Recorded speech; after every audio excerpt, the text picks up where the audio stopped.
Hi, my name is Matt Shimberry. I'm a senior software engineer on the StarCraft II team, and I'm here to give you a quick tour of one of our latest modules, the Cutscene Editor. The Cutscene Editor allows you to create and manage all of the cinematics and other scripted sequences found in your map. In fact, it's the exact same tool we use to create all of our cutscenes, conversations, and mission briefings found throughout the entire Heart of the Swarm campaign. In this tutorial, we'll be creating a cutscene to go along with the map that Brett created in the first tutorial, so make sure you're familiar with that before beginning. You can also check out the Cutscene Editor guide found on StarCraft2.com. This tutorial is going to be broken up into 6 major parts. First, I'll be giving you an overview of the entire cutscene and all the controls. In the second part, we'll be adding models and doing some basic animation. In the third part, we'll talk about the director node and do some basic camera work. In the fourth section, we'll be adding the dialogue and building out the story of our cutscene. In the fifth section, we'll be fine-tuning the scene and really giving it some polish. And finally, in the sixth section, I'll show you how to add your cutscene to your map and play it back in the game. Before we begin, let's take a quick look at the cutscene we'll be creating. What are they doing here? Tell me, Zagara, how would you drive the Terrans from this world? I would obliterate their fortress. We need to move fast. I'm taking control of the Hive Cluster right now. Let's test out these new Banelings.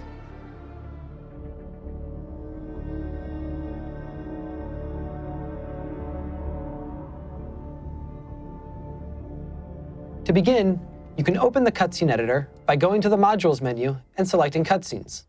You can also open it from the toolbar icon up here. You'll then be greeted with a window that looks something like this. Now, there are several major parts to the Cutscene Editor. In the top left, we have our library. This shows all models, sounds, and other assets available to add to your cutscene. And this includes everything you find in Wings of Liberty and Heart of the Swarm.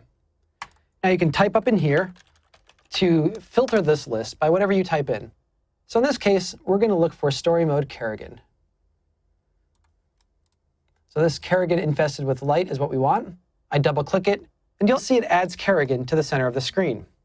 Now this is the viewport. Some major camera controls you should get familiar with. Mouse wheel in and out will zoom in and out on the current scene. You can also use button 4, the one near your thumb, to retarget the camera. You can zoom in again, this time with Shift middle mouse drag. They both work. You can use Alt middle mouse to orbit around the current target. You can use Control middle mouse to pan in camera space.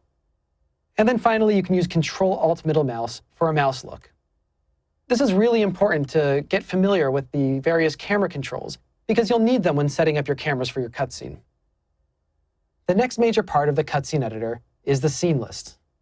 The scene list here shows all of the cutscenes and all of the objects in each cutscene that's currently in your map. This also includes all of the cutscenes found in Heart of the Swarm. So feel free to play around and take a look at how we created some of our cutscenes. The scene list also acts as a filter for the timeline below. Whatever is selected up here will show on the timeline below. And that's the real meat of the editor. In the bottom left here, we have the actor timeline tree. This is what I like to call the what of the Cutscene Editor. What objects are in your scene, and what are they doing? Each of these items is called a node, and you can right-click them to open up a context menu unique for each node type. For instance, this actor model node here, when you right-click it, you can add an animation layer or a conversation, which we'll be doing later. On an animation layer node, you can right-click it and add additional animation blocks. To the right here is the timeline itself. The top is the timeline ruler. You can click and drag here to set the current time of the timeline. You can also use spacebar to play and pause. You can use mouse wheel in or out to zoom in and out of the timeline. And you can use middle mouse drag to pan around. Below that is the actor item timeline. Each item here is called an element, and that represents the when of your cutscene. When is the model visible, and when are the animations playing? You can click and drag any of these elements here to change the current time that they're active for. For instance, this red block here says when the model is visible. So if I move it out here and play the cutscene from earlier, you can see Kerrigan becomes visible when the red block is hit. In a similar way, this blue block here is the animation element and says when the start time of the animation is. You can see as I drag it around, the viewport above is changed because the current frame of the stand animation is different. Finally, we have the property sheet to the right. The property sheet shows all the properties available on the currently selected object, whether it's an element or a node. As your selection changes, it will update the property sheet. You can double-click in here and change any value in the properties sheet. For instance, I can turn off blue to give Kerrigan a bit of an orange hue. I can always undo these values to get back to my original value. There's a lot of properties here in the property sheet, so I can't go over all of them. However, feel free to play around in here because you really can't break your scene, and at worst, you're only an undo away. So that's an overview of the cutscene editor and all of its controls. In the next part, we'll be adding models and doing some basic animation.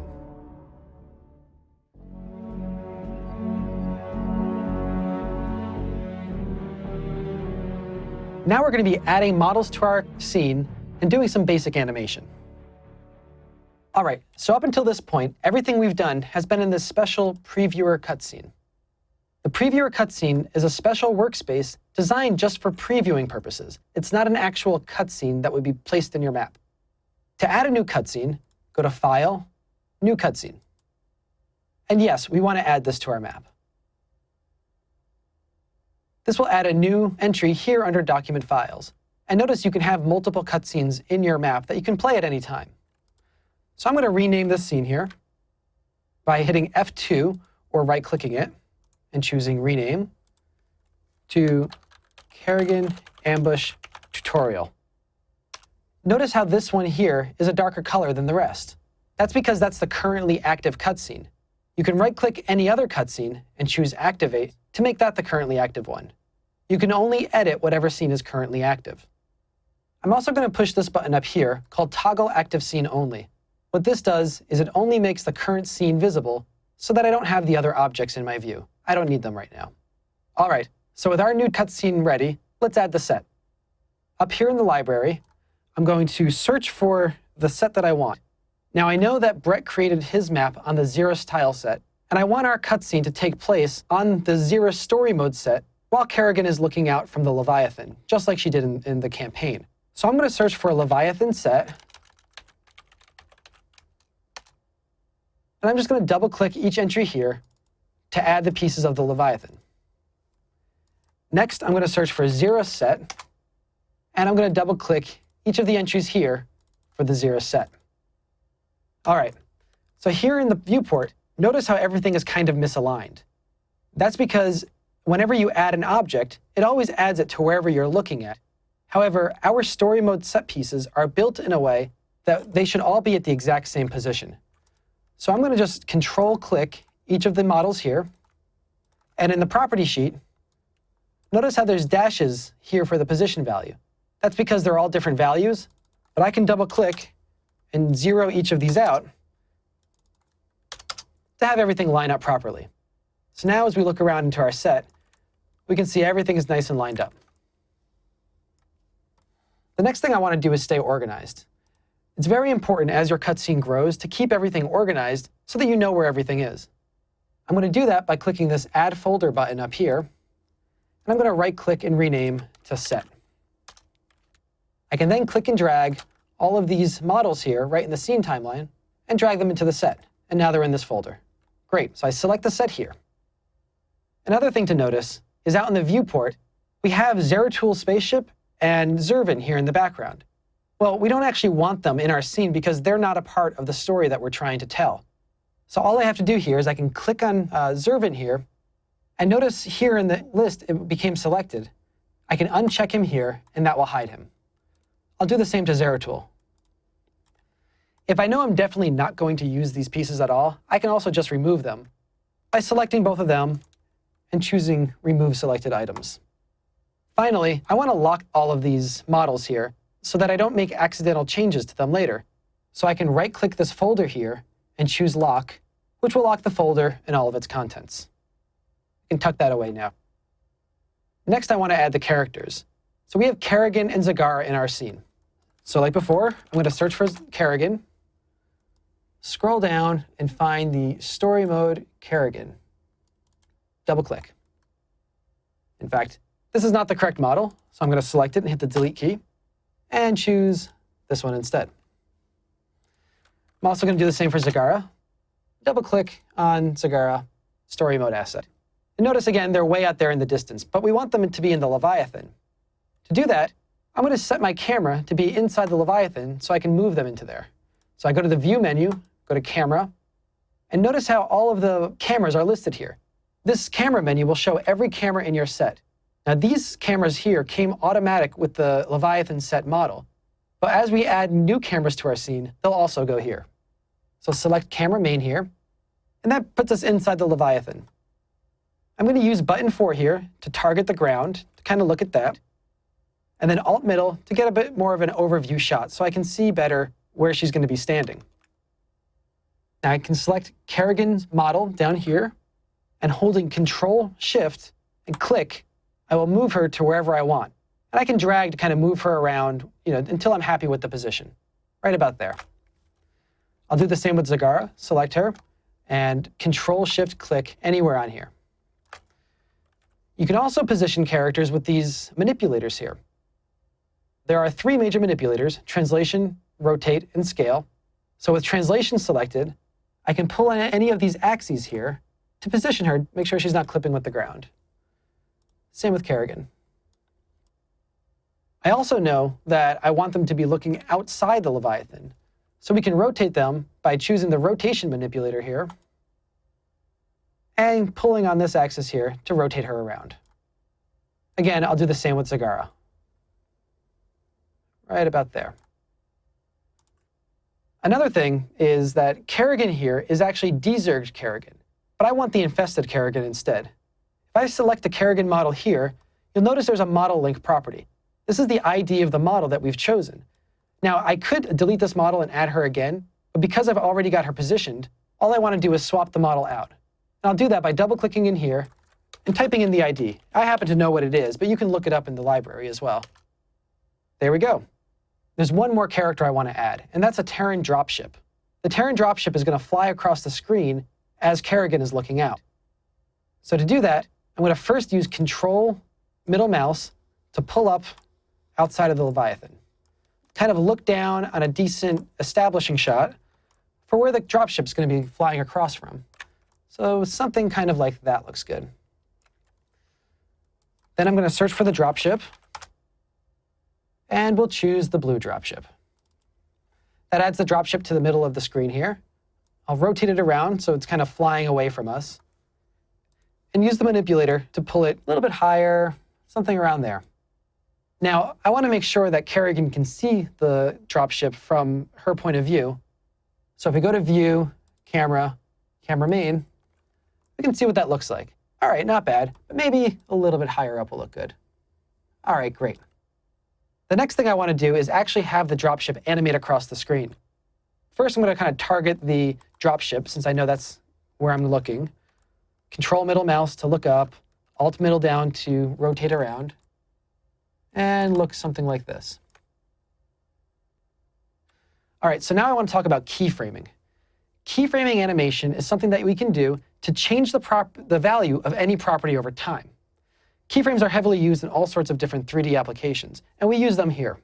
So the basic idea is I can add one key at one time with a value, add another key at a different time with a value, and that property will animate over time as time progresses. The easiest way to set up keyframing is to use AutoKey. AutoKey is this button here, which I can turn on by pressing this button. Notice the big red borders to let you know that you're in AutoKey mode. So now, while AutoKey mode is on, everything I do will change the property at that time and automatically add a key at that time. For instance, I'm going to take this dropship here. I'm going to move it down to kind of its starting position, right about there. Notice how it added keys at time 0 here. Now I can take my time, move across to about the 3-second mark, take the dropship, and move it out far away. And now that added more keys here with different values. If I turn off AutoKey and kind of scrub back, notice how the dropship animates over time. I can use the spacebar to hit play and see it fly across. Great. Let's make sure this looks good from Kerrigan's point of view by going to View, Camera, Camera Main again, and playing it back again. All right, not bad, except notice how the dropship didn't go all the way out of the view. To fix that, all we need to do is go back to the dropship here. I'll use button 4 to kind of target it again. And if I take the time and put it over these keys, just like that, I can take the dropship and just move it even further away.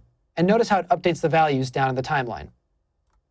I also think the dropship was moving a little bit too fast, so I can just take these keys here in the timeline and make them last a little bit longer. We'll go about to the 5-second mark. I can drag these objects here to give myself some more room in the scene, and now put that about 5 seconds out. All right, let's go back to Kerrigan's point of view and play this back from the beginning. All right, we got a dropship flying across the screen. So one final thing we're going to do is to stay organized again. I'm going to add another folder, use F2 to rename it to characters, and then I'm going to use Shift to select these guys and drag them right into characters. All right, so in the next section, we're going to talk about the director node and start setting up our cameras.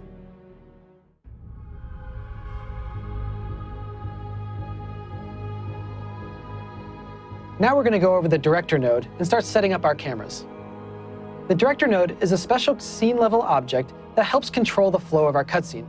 You can think of the director just like the director on a television set that will say something like, cut to camera A, cut to camera B, fade out the lights. The director node in our cutscene editor does the exact same role. So to add a director, go to Object, Add Node, Director. This adds a new director here. I like to keep my director right at the top of our scene, so I'm going to drag and select it right up here. All right, so now we have a director, but the director doesn't do anything by himself. You can right-click here and add all sorts of different control nodes to the director. The most important of which is the Add Active Camera node. The Active Camera node is the node that tells the cutscene when to cut to which camera. So to cut to a camera, we need to first create one. Let's go back to our view from before, the nice establishing shot we set. All right, something like that. I'm going to go back to the beginning of the time here, make sure our dropship here is where we like it, and I'll kind of move it up right about there. All right, so now let's add a camera. To do that, go to Object, Add Node, Camera. Now we have two kinds of cameras we can add to our scene, game cameras and target cameras. The only difference between them is the properties that they have. Game camera properties make it better for orbital camera animation, whereas target camera properties make it better for tracking type. We also have model cameras in our scene, but you can't add those because they come automatically with any models you add to your scene. So in this case, I'm going to add a game camera. Select game camera there, and I'm going to rename this to establishing to keep organized. And you'll notice this added a camera that we're currently looking through. If I kind of pull out here, you can see this camera object is kind of pointing out towards where I was before. You can always look through any camera by right-clicking it and choosing View Camera, or hitting the V key. If you move your camera after that, you're just moving what you're currently seeing, which puts you back in user mode. Now, if you want to set the current viewport to any camera, you can right-click and choose Set Camera, or Alt-V. And that sets the camera to what you're currently looking at again. Finally, you can also right-click and go to Edit Camera. And what this does is all changes to the viewport immediately go to the camera. And this is really useful for auto key, which you'll see later. All right, so let's get this right where we want it, right about there. Right-click and turn off Edit Camera. All right, now we can use this camera for the director. Right-click the active camera node and choose Add Camera Cut, and select the establishing camera we just created. That added a camera cut element to the timeline. And what all that does is it tells the director when to cut to which camera. You can always see what the director is looking through by saying View, Camera, Director. In addition, if you go to Window, Director Window, this gives you a separate window that's always looking out through the director camera to show you what the game is going to show when played back. A lot of people keep this on their second monitor so they can always monitor what things look like. I'm going to close this for now. All right, so we've got one camera cut. Now let's add another. So after the dropship flies by, we want to go back into the Leviathan. Go to View, Camera, Camera Main for the Leviathan. And this time I want to get a little bit closer on Kerrigan while still being behind her. Just kind of looking out on the Leviathan. Something like that. Again, I can go to Object, Add Node, Game Camera, And this adds a camera from where I'm looking at from this moment. I'll rename this to Behind Kerrigan. And now, right-click Active Camera and do a camera cut to behind Kerrigan. If I look through the director again by hitting the D hotkey, I can play our cutscene back to see what that looks like.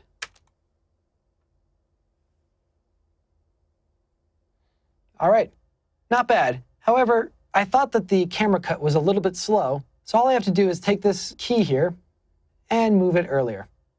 Let's play that back. Much better. You can see by visually moving things on the timeline, you can iterate really fast while building your cutscene. Let's add a fade into the director. Move the timeline back to the beginning, right-click the director, and choose Add Fade. This adds a fade element to our scene that when we play back, causes a nice fade in. You can stretch this block here to control the speed of the fade in. So I'm going to make it a little bit shorter and play it back again. All right, so that's it for this section. In the next section, we're going to start adding dialogue and building out the story of our cutscene.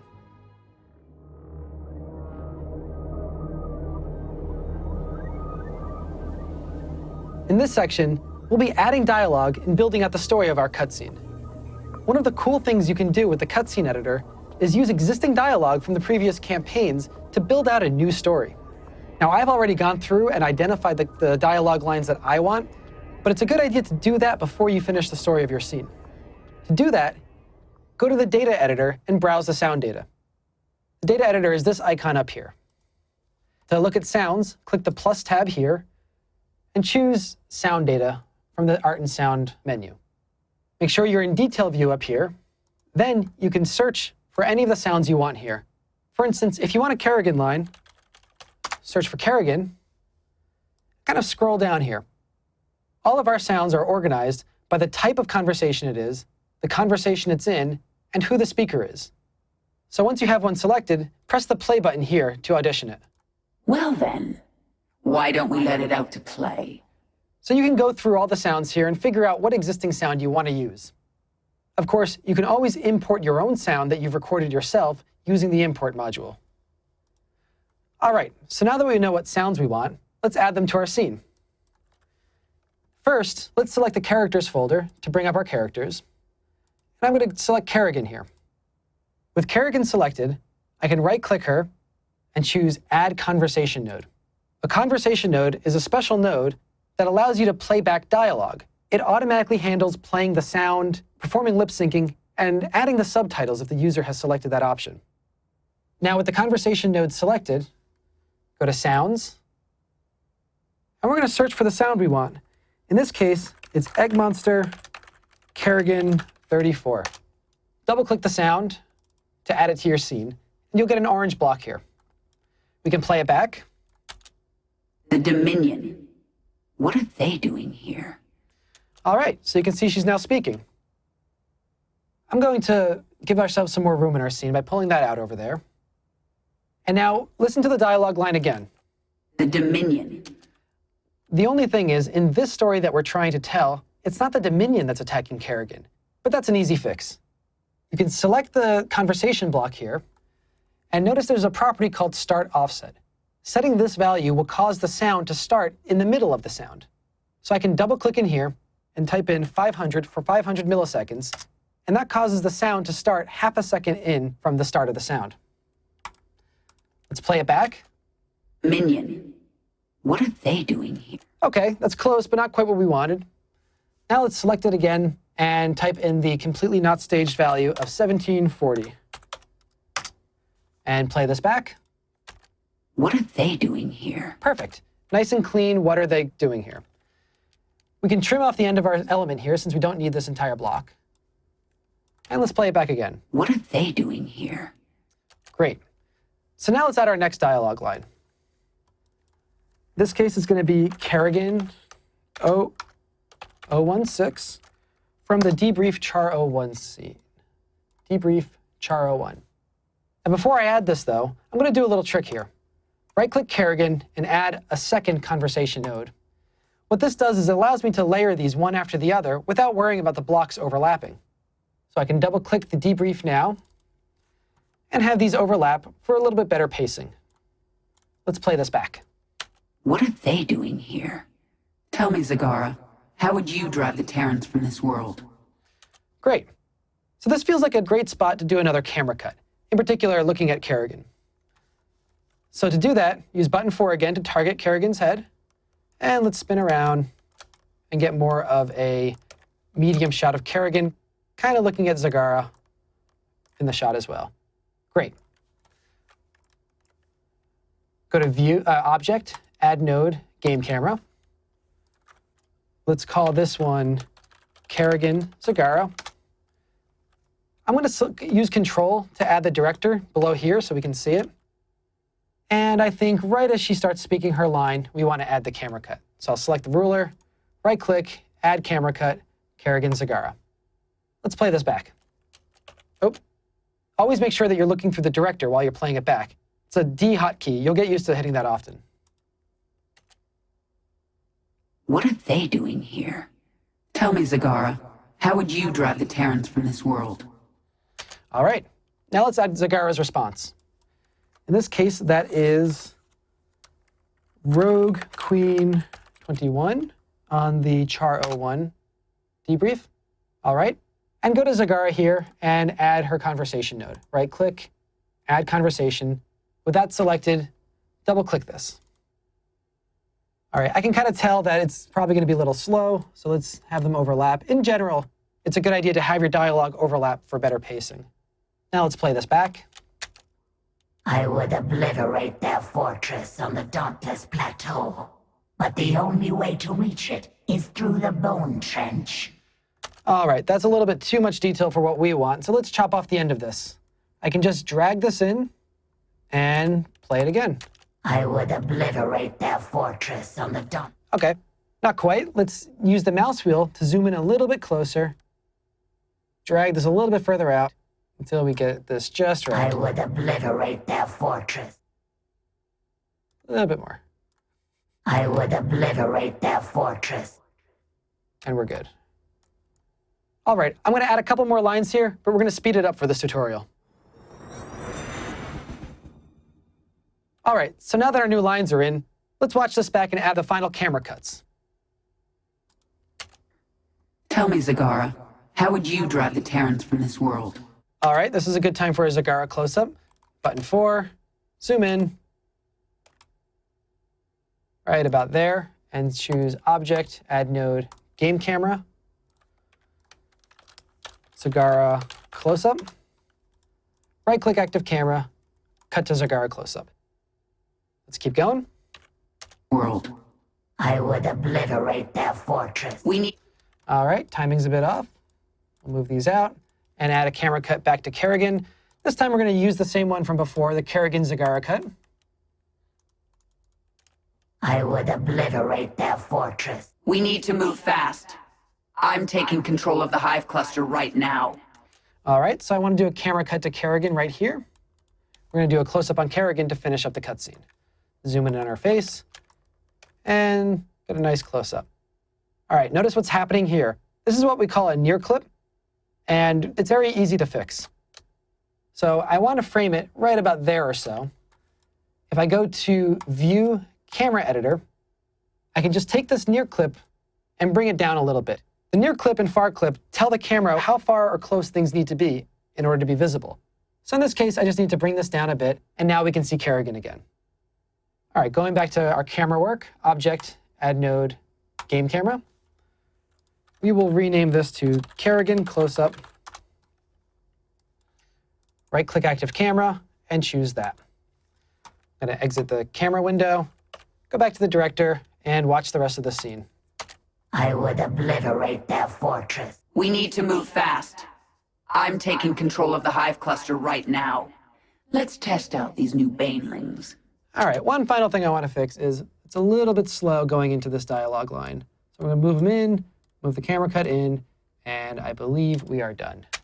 We need to move fast. I'm taking control of the Hive Cluster right now. Let's test out these new banelings. All right, so you can see it's pretty easy to add dialogue to your cutscene and to get an entire story built out. In the next section, we'll be going through fine-tuning this to really polish this cutscene and bring it to life.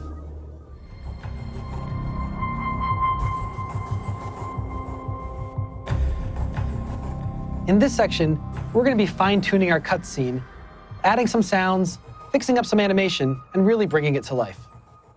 So let's get back to our cutscene. Notice how the dropship flies by. It doesn't have any sound. Let's add some for that. Now, I can add the current medevac dropship movement sound to this. However, that's a 3D sound, and it makes it kind of hard to work with when you have to make sure the camera is nearby in order to hear the sound.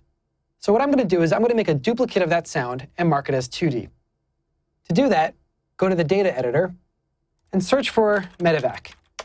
Find the medevac movement sound, and let's play it back to make sure we like it. All right. Now, right-click this to duplicate it and choose OK. Let's rename this by double-clicking and renaming it to medevac movement 2D. Now, over here in the detail view, change the mode from 3D world relative to 2D. And that's the sound we want. Go ahead and save your cutscene or your map. And let's go back to the cutscene editor. Under Sounds, search for medevac. And you'll find the medevac movement 2D sound we just created. Set your cursor back to the beginning of the scene and double-click to add this sound. Notice the yellow block there for this generic sound type. Now let's play back our cutscene. All right. What are they doing here? That looks pretty good. The only thing is, though, that the sound comes on a little abruptly as the cutscene fades in. That's another easy thing to fix. Right-click the medevac movement and choose Add Property Layer, Volume. What this does is it allows us to change the value of the volume property over time. So you can see we have a key here. Let's move that back to the beginning. And then, actually, to stay organized, I don't care about the characters right now. I just want to see the director and the sound. Okay. And then at the end of the fade, I'm going to move the timeline there, right-click the property, and choose Add Value. So now we have two keys here. This first key here, I'm going to select it and change the value property to 0. And what this does is now the value of the volume will change from 0 to 1 in a linear fashion as the scene begins. All right, that feels pretty good. Now, there is one little thing of polish I want to do, and that is I want to kind of smooth out the curve of that property. To do that, I can open the curve editor. With the property volume selected, I can open up this curve editor. And this shows you the shape of how that value changes over time. You might recognize this from various animation software. What I can do is I can select both of these keys and change to auto so that it sounds nice and smooth as it changes over time. Let's play this back again. I'm going to hit D to make sure I'm looking through the director this time. All right. Now, another thing that's common is as the camera backed away from the dropship, we probably want to make the dropship quieter from this point of view. That's another thing we can do in the curve editor. So let's go back to the curve editor. I'm going to zoom out a little bit, pan with middle mouse button, and OK, we can see the current time is over there. Great. Now, if I go to Create, this changes my mode to Create mode so that any key I add will be at that moment and value that I click on.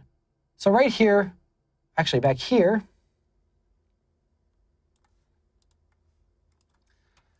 at this moment in time, I want to add a new key, dropping the volume to about, maybe 60% or so. OK. Now notice how that value is actually changing over time in a curve to that. Well, that's not what we want. We want the dropship to hold a constant volume as it plays and then suddenly drop off when the camera cuts. That's also easy to do by selecting the Edit mode here, selecting this key, and changing it to Step. And you can see the shape of the curve now. Hold steady, and then suddenly drops off at the camera cut. So let's see what that sounds like.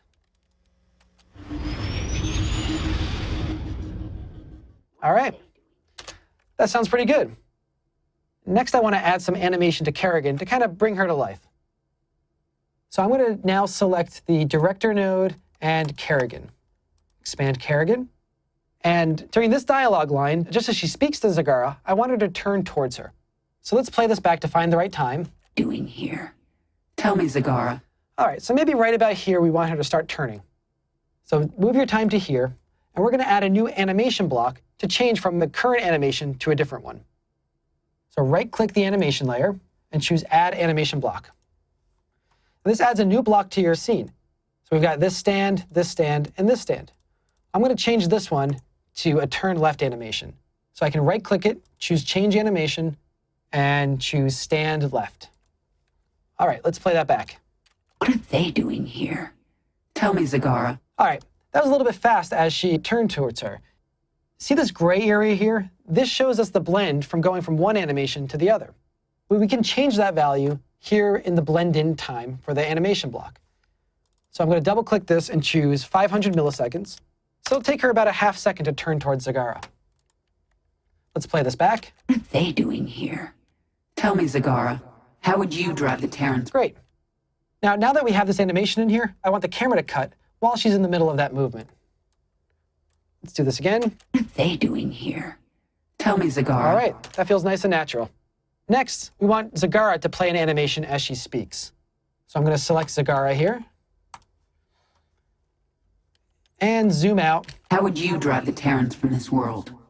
I would obliterate their fortress. So there are two different kinds of animation for speaking. We have facial animation, which is lip syncing for characters. But in this case here, I want to add a body talk animation. So move the cursor to right at the camera cut, right-click the animation layer, and choose Add Animation Block. Right-click the stand animation and change that to talk. And let's play that back. From this world. I would obliterate their fortress. All right, not bad, but did you notice the kind of jump as the camera cut? I would obliterate. All right, that's for two reasons. One, we need to get rid of the blend in the animation. Because we have a camera cut happening at this moment in time, we can actually do a little bit of movie magic and just have her jump to that animation. It doesn't matter if it doesn't line up because the camera cut masks it. So select this talk anim, change the blend in time to 0. Also, select the previous animation and make sure that blend out is 0. The other thing is the change in animation doesn't line up perfectly with the camera cut. We can fix that by resizing the previous animation, and notice that black line there shows us what we're snapping to. Now we're snapping to the camera cut perfectly. We'll do the same to line this next animation up. Let's play that back. I would obliterate their fortress. We need to move. All right, much better. We're going to do the same for the end to clean that up, line it up, and get rid of the blend out of the talk and the blend in on the stand. Play it back. Obliterate their fortress. We need to move fast. All right, looks nice and natural. Finally, I want to add some emotion to Kerrigan's final line. I think a nice smile at the end to kind of give it a creepy look as she talks about the Banelings. So let's go to the final line here. Banelings. All right, and right before it ends, I want to add another animation. Now, the way our animation system works is we can have multiple animation layers, and they can all play simultaneously on a character, so long as the animations were built that way. And our facial animations for emotion were built like that. So right-click Kerrigan Actor and choose Add Animation Layer. This adds a new layer here of a stand animation. We're going to shrink that down to just the end of the cutscene. Let's give it a little bit more room at the end. And now I can right-click this animation and choose Change. If I scroll down here, I'll find a Happy Eyes animation. You can see all the different emotions here. In this case, I want happy. All right, let's see what this looks like. Test out these new Banelings. All right, so we got some timing issues. Let's trim off the end. Test out these new Banelings. Perfect. A little bit shorter. And bring the happy eyes right to overlapping like that. Also, did you notice how fast she smiled? Let's slow down that blend again to about 500. Let's test out these new Banelings. All right, nice and creepy look. While we're working at the end of our scene, let's add our fade out. Just like before, I can right-click the fade and choose Add Fade Out. And that adds a fade out block right at the end of our scene here. All right. And finally, I think this final Baneling line will look a lot better if the camera zooms in as she speaks it. So to do that, I'm going to select the director, Kerrigan, and Kerrigan close-up for our timeline. And I'm going to use Auto Key to change how the camera changes over time. So if I enter Auto Key mode here, and then right-click the camera and choose Edit, all of the changes I make while moving my camera will apply to this camera in Auto Key mode. So if I choose my starting zoom, I can just kind of wiggle the camera here. And that will add a whole bunch of keys for all the properties of the camera. I then go to the end of the line, choose where I want to zoom into. Maybe about there or so. And remember, we have to fix the near clip on this camera by going to the camera editor and bringing that in. Great. Turn off Auto Key and turn off Edit Camera. And let's play this back.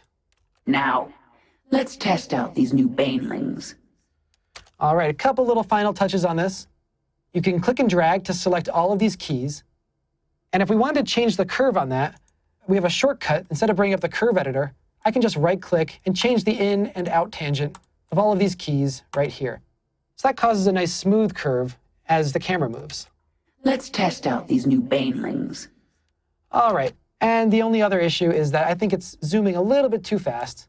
So let's select these end ones, push them out a bit, select these in ones, and push them in a bit. Let's watch this back. Taking control of the Hive cluster right now. Let's test out these new banelings. Let's add a finishing touch of lighting to our scene. We've got two main types of lights in our cutscene. We've got environment light and local lights. Environment lights you can think of kind of like the sun, and they set the main ambience of the scene. Local lights are kind of like light bulbs and spotlights that you can place to give a specific area more or less light. So in this case, I'm going to add an environment light. Right-click the director node and choose Add Active Light Node. An active light node is just like an active camera node, except it chooses the current active light. Let's move this out of the fade and switch to our director camera. All right. Now all of our sets have lighting built specifically for them. So in this case, let's go find the Xeris light. I go to Window, Lighting. I can scroll up here, and under Story Mode, Sets, Zerg, we can find the Xeris light. So this here is the Xeris set light, SMX1 Xeris set. That's what we'll need. Now I can right-click the active light node, choose Add Light, and I'm going to change the value from Belshir to SMX1 Xeris set. All right, so everything's a little bit more vibrant, and that's what the artist wanted Xeris to look like. I'll move this back to the beginning, and let's play this back. Notice how everything's darker now. All of our sets were designed to be lit with local lights, so the environment light is just giving it a basic glow, but we need to add spotlights to really light our scene. To do that, go to Object, Add Node, Add Light, Spot. A spotlight is like a spotlight that you would expect to see on a stage, and an omnilight is kind of like a light bulb. All right, so that adds this light cone to our scene. I'm going to zoom out here, and you notice I can move the light around, of course. Now, lights are usually easier to operate in these different lighting mode. So this here will allow you to move the light as a whole. But you can also move the light eye and the light target separately. To do that, select the eye manipulator mode, and this moves around just the eye without changing the target. I'm going to back this out a little bit towards the camera. And target manipulator mode will allow you to move just the target without moving the eye. All right, so I'm going to take this whole thing here now, kind of back it out a little bit, take the target, hit her, and make sure Zagara is getting a little bit of light too. So lighting is a pretty advanced topic that requires an artistic eye and a lot of time, so we're not going to go into lighting this scene perfectly. But you can look at the tutorial map that we have to see how we finished off this scene. And so that's it. So you can see it's pretty easy to create a high-quality cutscene to use in your map. In the final section, I'll show you exactly how you can set up a trigger to play this back in-game.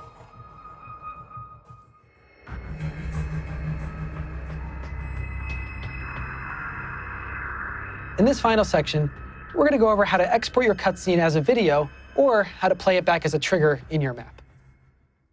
So to record video, all you have to do is set your cursor back to the beginning of the cutscene, Make sure you're in director mode. And also, you probably want to get rid of all of the extra drawing, like the manipulator, everything. You can go to Render, Show Helpers, and turn off the decorators. That gives you a nice clean look. The other thing you want to do is go to View, Viewport Size, and set the viewport to the size you want to render to. In this case, we're going to choose 640 by 360. Now I can set the timeline back to the beginning and push the record button up here. This will allow you to create a video file that you can use to share online with your friends. Now, normally you will want to use compression, so that will create a Y4M file and a WAV file that will contain all the video and audio information. If you're not familiar with this file, any standard video conversion tool will help put this into an AVI or movie file. If you don't use compression, this will generate a series of TGA image files that you can then import into whatever video software you like. However, audio is not recorded in this style, and it's assumed that audio is done in post. In this case, I'm going to use compression and press OK. It's going to start playing back stuttery, and the sound might sound funny, but that's OK. The final video will look correct. In this case, I'm going to stop this. All right. So that's one way to share your cutscene. Another way is to actually play it back in your map, just like we did in our campaigns. To do that, open the Triggers module here, just like Brett showed you earlier. Now, I've actually added a number of actions here that are necessary for playing our cutscene. You can go to our tutorial map to see exactly what they are, but I'll go over them briefly. The most important of which is Create Cutscene. This is the actual action that will play back the cutscene, and you can find it under the Cutscene category of all actions. There are several other actions here that are necessary for playing back cutscenes and controlling them. Next, we have Wait for Cutscene. This says pause this trigger until the cutscene is created, which is necessary so that these other things don't happen until the cutscene is complete. Now, the rest of these are all about setting up prior to the cutscene and cleaning up after the cutscene. So prior to it, the main idea is we want to pause all the units, hide everything in the world, and then play the cutscene. In the same way, at the end of the cutscene, we want to turn everything back on and turn the units back on, unpause them at the end. All right, so let's see what this looks like by hitting Test Document.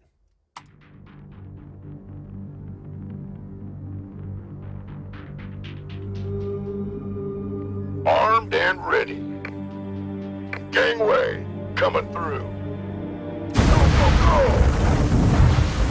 Outstanding. Keep your shirt on, Sparky. All right, so here comes the ambush. We're going to walk around the corner here.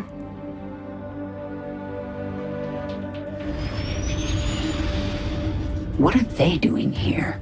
Tell me, Zagara, how would you drive the Terrans from this world? I would obliterate their fortress. We need to move fast. I'm taking control of the Hive Cluster right now. Let's test out these new Banelings. All right, so there's our cutscene. Ambush begins. All right, once you're satisfied, you can publish your map and share your cutscene with all your friends. I hope you really enjoyed these series of tutorials. I can't wait to see all of your awesome cutscenes up on Battle.net.